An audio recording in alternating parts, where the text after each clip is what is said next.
नमस्कार विद्यार्थी मित्रांनो. आपण आपल्या BA भाग 1च्या अभ्यासक्रमात अ, जे दुसरं सत्र आहे त्यामध्ये तिसरा घटक आपला पाहत होतो निबंध लेखन. आणि यामध्ये आपण निबंध लेखन काय आहे हा प्रकार त्या संदर्भात चर्चा करत होतो. तर निबंध लेखन हा मराठीमधला गद्य असा लेखन प्रकार आहे.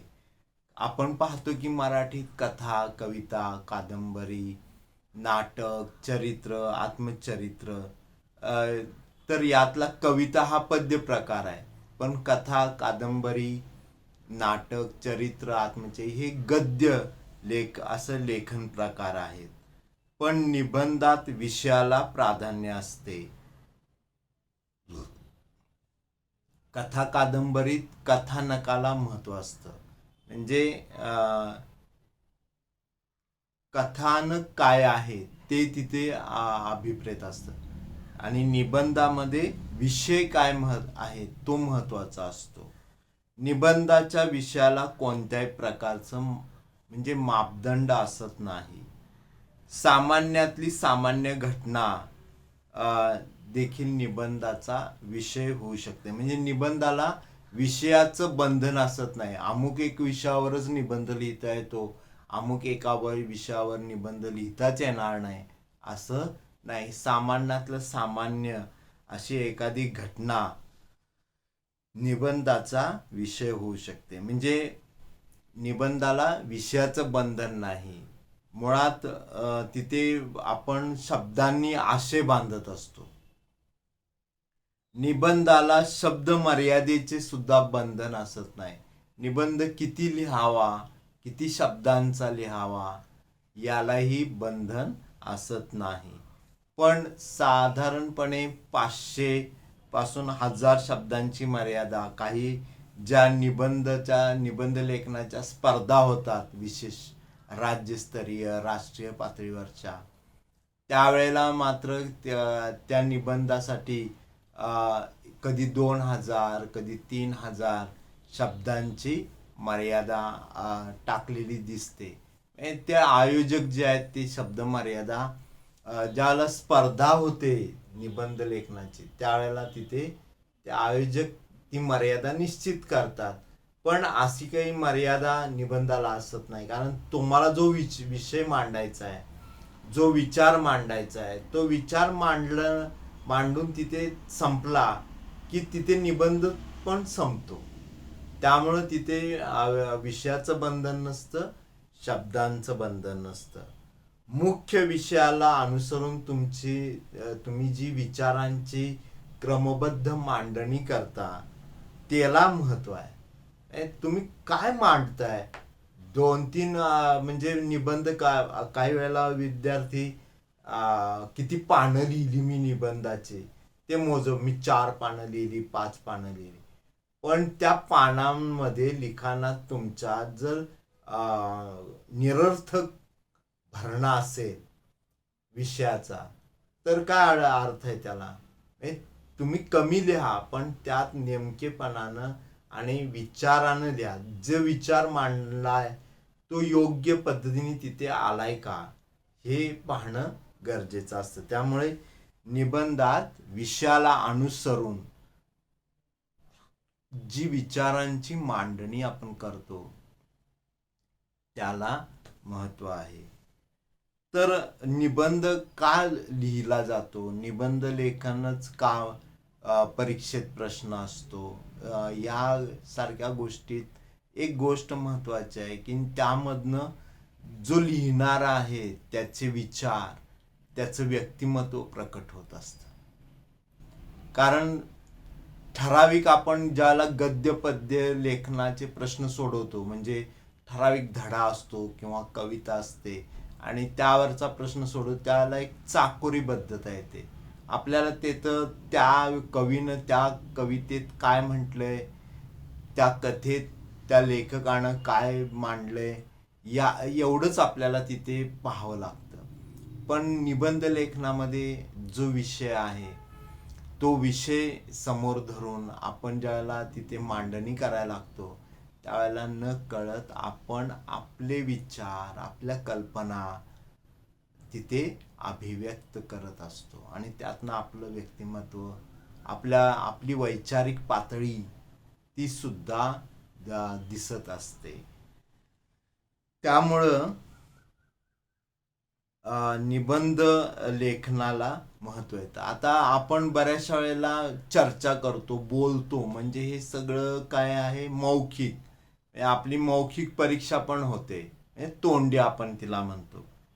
तसं लिखित परीक्षा किंवा लिखित आविष्कार जो आहे तोही होत असतो आणि तो लिखित आविष्कार निबंधातनं होतो. ज्यावेळेला आपण आपले विचार बोलून व्यक्त करतो त्यावेळेला तो मौखिक आविष्कार असतो आणि ज्यावेळेला आपले विचार आपण लिहून ते व्यक्त करतो त्यावेळेला तो लिखित आविष्कार असतो. हे महत्वाचं. म्हणजे काहींना एक प्रकारची मानसिक दडपण म्हणा किंवा स्टेज डेअरिंग नसणं म्हणा, यामुळे काय होतात, ह्यांना बोलायचं असतं पण ती बोलू शकत नाही. पण जे बोलायचं आहे ते लिहू शकतात. आपण आपल्याकडे जे भित्तीपत्रक वगैरे सदर करतो तर त्यामध्ये तुम्हालाच विद्यार्थ्यांच्या मनातले जे विचार, त्यांच्या कल्पना आहेत, त्यांना ते व्यासपीठ आहे, ते तिथे आपण मांडू शकतो ना. आपण काही चार चौघांसमोर बोलणार नाही, पण लिहून चार चौघांसमोर येऊ शकतो की. हा भाग लक्षात घ्या. हे जे सगळे प्रकार आहेत ते लेखनाचं कौशल्य, तो आविष्कार असतो आपला. काही वेळेला हे दोन्ही आविष्कार एखाद्या व्यक्तीला जमतील, तो बोलेल पण चांगलं, लिहिल पण चांगलं, पण काहींना जमणार नाही. तर त्यावेळेला लिहिण्याचं कौशल्य तो वापरून आपलं जे नाव आहे किंवा आपलं जे एक वेगळं स्थान आहे ते दाखवू शकतो. आणि म्हणून हा लिखित स्वरूपात प्रकट होणं हे एक माध्यम आहे आपल्या हातात मोठ्या प्रमाणात. म्हणजे केवळ बोलूनच नाही, काही लोक व्यासपीठ गाजवतात बोलून, पण त्याचबरोबर आपण लिखाण करून सुद्धा एखादं व्यासपीठ गाजवू शकतो. त्याचेही मार्ग आहेत उपलब्ध. तर निबंध लेखनाद्वारे एखाद्या व्यक्तीच्या लेखन कौशल्याची आपल्याला पडताळणी करता येते. निबंध लेखनाद्वारे व्यक्तीचं ज्ञान, अनुभव, विचार ते व्यक्त करण्याची त्याची पद्धत, मांडणीतील सूत्रबद्धपणा, विस्कळीतपणा नाही किंवा एक ना धड भाराभर चिंध्या असा एक काहींचा प्रकार असतो, काहीच धड होत नाही. तर मांडणीमध्ये एक प्रकारची सूत्रबद्धता कशी आहे त्याची हे समजून जातं. त्यामुळे निबंध लेखन हे व्यक्तीच्या लेखन कौशल्याचा आरसा आहे. म्हणून निबंध लेखनाला महत्व आहे. आपल्या लेखनाचा तो एक आरसा असतो. म्हणजे निबंध लेखनाला व्यक्तीच्या लेखन कौशल्याचा आरसा म्हटलेला आहे. आता आपण यापूर्वी मी तुम्हाला म्हटलेलं आहे की आपण अगदी शालेय जीवनापासून 12वी पर्यंत आतापर्यंत जे काही तुम्ही शिक्षण घेत आलात त्यामध्ये निबंध लेखन करत आलेलो आहोत. आणि जरी एखादा प्रश्न नाही सुटला तरी त्याची कसर आपण बऱ्याच जणांनी निबंध लेखन करून भरून काढलेली असणार आहे. म्हणजे तो एक निबंध लेखनाचा प्रश्न जो आहे तो आपल्याला आपली गुणवत्ता वाढ करायला सुद्धा उपयुक्त असा होता. तर निबंध लेखनाचं कौशल्य आपण जर विकसित करून घेतलं, आपण त्याच्याकडे जर लक्ष दिलं तर आपल्याला चांगली लिखाणाची एक सवय लागते, लिखाणाचा पण सराव होतो आणि सूत्रबद्ध विचार करण्याची सवय लागते. लिखाणाची पण सवय आणि विचार करण्याची पण सवय लागते.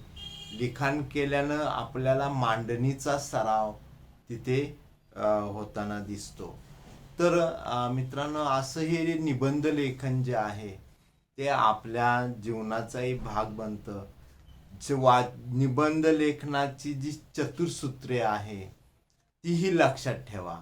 निबंध लेखन घेतला कागद लिहायला बसलो असं नसतं ते. तर त्यामध्ये वाचन, श्रवण, अवलोकन आणि मनन ही चतुसूत्री काय? वाचन, श्रवण, अवलोकन आणि मनन. म्हणजे काय? तर आपण भरपूर वाचावं. आपल्या विषयाचं असू दे, अवांतर वाचन असू दे, मासिक वाचा, इतर वर्तमानपत्र वाचा.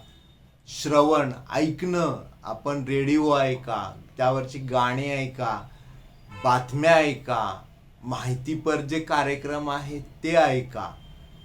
ऐकलं पाहिजे. विविध व्याख्यानं ऐका. म्हणजे आपल्याला मोठमोठ्या व्यक्तींचे विचार काय आहेत किंवा ते एखाद्या प्रश्नावरती कोणत्या दिशेनं विचार करतात याची जाणीव आहे. मीच शहाणा हे इथं उपयोगाचं नाही. तर आपण इतरांचं ऐकणं, श्रवण महत्वाचं आहे. मग आपल्याला आज खूप माध्यमं उपलब्ध आहेत, अगदी तंत्र माध्यमं सुद्धा आहेत. तर त्याचा वापर पण करून तुम्ही चांगल्या गोष्टींचं श्रवण करा, चांगल्या गोष्टींचं वाचन करा. हे महत्वाचं आहे. अवलोकन म्हणजे निरीक्षण. आपल्या अवतीभोवती काय घडतंय ते बघा. पर्यटन करा.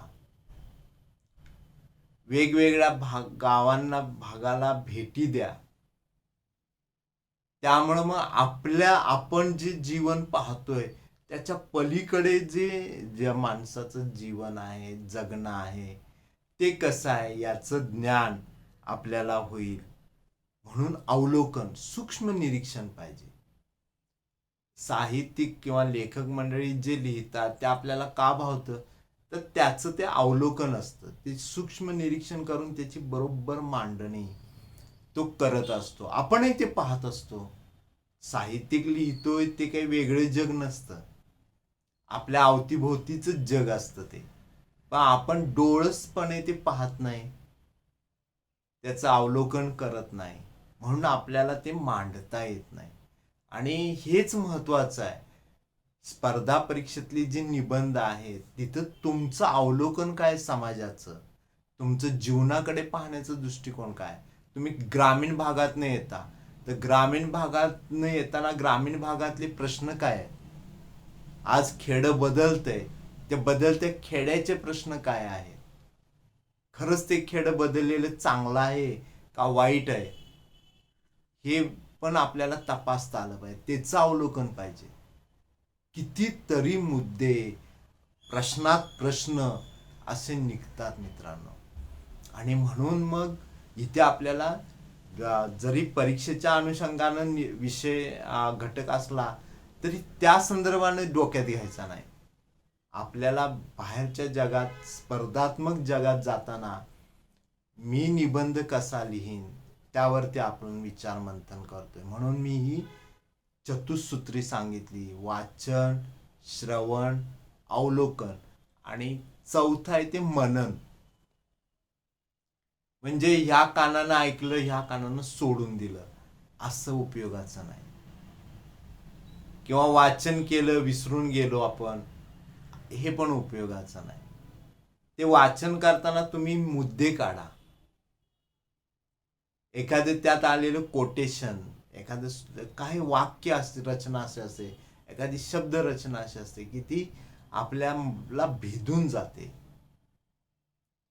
ते आणि त्याचं जे काही आपण अवलोकन केलंय व ऐकलंय त्याचं मनात चिंतन केलं पाहिजे, मनन केलं पाहिजे, आठवलं पाहिजे ते सारखं. आणि त्यातले योग्य अयोग्य गोष्टींची निवड करता आली पाहिजे. तर हे जर आपण चांगलं करू शकलो, हे जर अनुभव आपल्या पाठीशी असतील, या पद्धतीने मिळवलेले वाचनातून, श्रवणातून, अवलोकनातून, सूक्ष्म निरीक्षणातून, आणि आपण मनात साठवलं ते, त्या आपण काय त्यावरती विचार करतोय, मनन, आपण त्यावरती काय विचार करतोय, हे हे जर आपल्या पाठीशी असेल, तर आपण एक चांगला निबंध, वैचारिक असू दे किंवा वर्णनात्मक असू दे, लिहू शकतो. आणि हीच अपेक्षा या ठिकाणी केलेली आहे. तर मित्रांनो, ही जी आपली निबंध लेखनावरची चर्चा आहे ती अशीच चालू राहणार आहे. तोपर्यंत धन्यवाद.